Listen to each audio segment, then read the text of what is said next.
Nah, Bapak Ibu, kembali lagi di PMM dan sebelumnya kita sudah melakukan refleksi pertama di pengelolaan kinerja. Nah, di pengelolaan kinerja setelah disetujui atasan, maka progresnya akan terus berjalan dan sebelumnya sudah 50%, kali ini sudah 75%. Jadi setelah progres di 50% dan disetujui atasan, kita sudah isi refleksinya, maka progresnya akan berubah menjadi 75%. Mari kita cek di praktik kinerja. Nah, Bapak Ibu, di sini pelaksanaan observasi sudah 4 poin yang tercentang. Jadi pada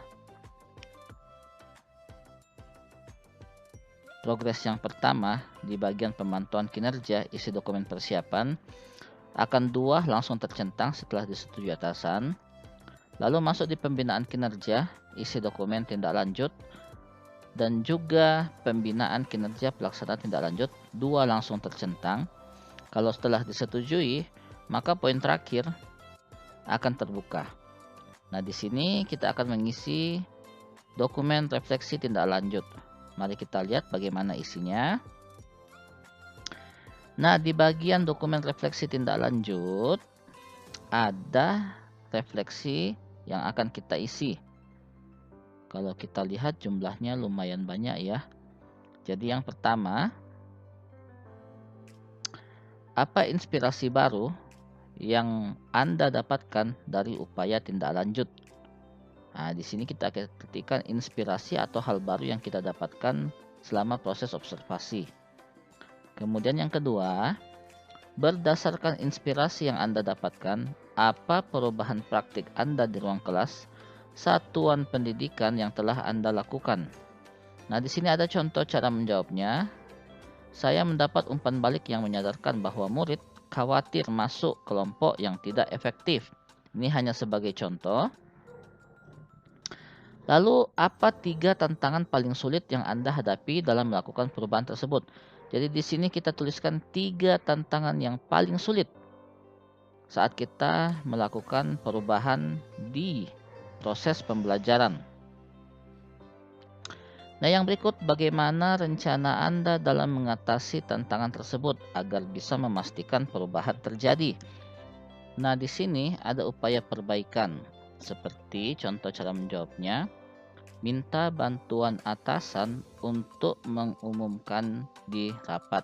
Jadi upaya perbaikan apa yang akan kita lakukan untuk mengatasi tantangan tersebut?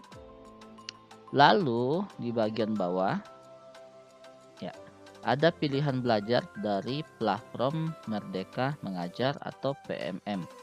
Di sini, apa inspirasi baru yang Anda dapatkan dari upaya tindak lanjut? Jadi setelah melakukan tindak lanjut, apa inspirasi atau hal baru yang kita dapatkan? Nah, di sini kita bisa ceritakan secara singkat.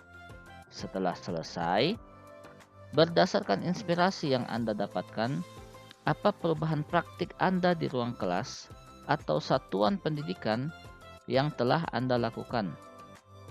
Nah, di sini contoh cara menjawabnya, saya mendapat umpan balik yang menyadarkan bahwa murid khawatir masuk kelompok yang tidak efektif. Jadi Bapak Ibu, ini hanya sebagai inspirasi atau contoh cara menjawab di bagian refleksi yang bagian bawah Bapak Ibu.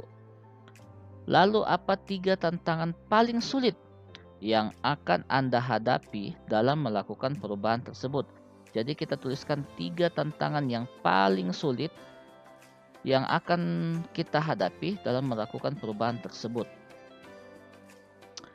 Lalu yang berikut di bagian terakhir, bagaimana rencana Anda dalam mengatasi tantangan tersebut agar bisa memastikan perubahan terjadi?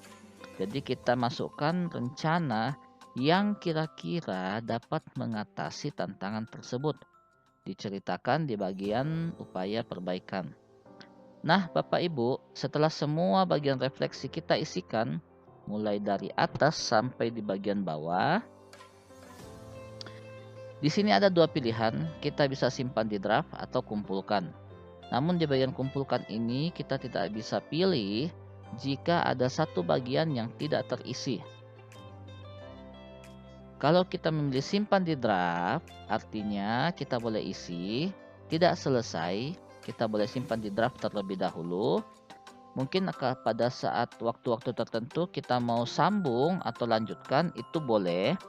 Namun Bapak Ibu selalu diingatkan bahwa ada batas waktunya. Nah, lalu Bapak Ibu, di bagian pengisian refleksi di sini ada 0/500. Artinya, bagian kotak pengisian refleksi kita bisa mengisinya batas sampai 500 karakter. Nah, karakter itu apa saja? Karakter itu termasuk huruf, spasi, dan tanda baca. Jadi maksimalnya 500. Jika terlalu panjang, maka hasil ketikan selanjutnya tidak akan muncul. Jadi untuk sementara seperti itu dulu Bapak Ibu. Mudah-mudahan tutorial ini bisa membantu Bapak Ibu dalam mengerjakan PMM. Tetap semangat Bapak Ibu. Sekian dan terima kasih.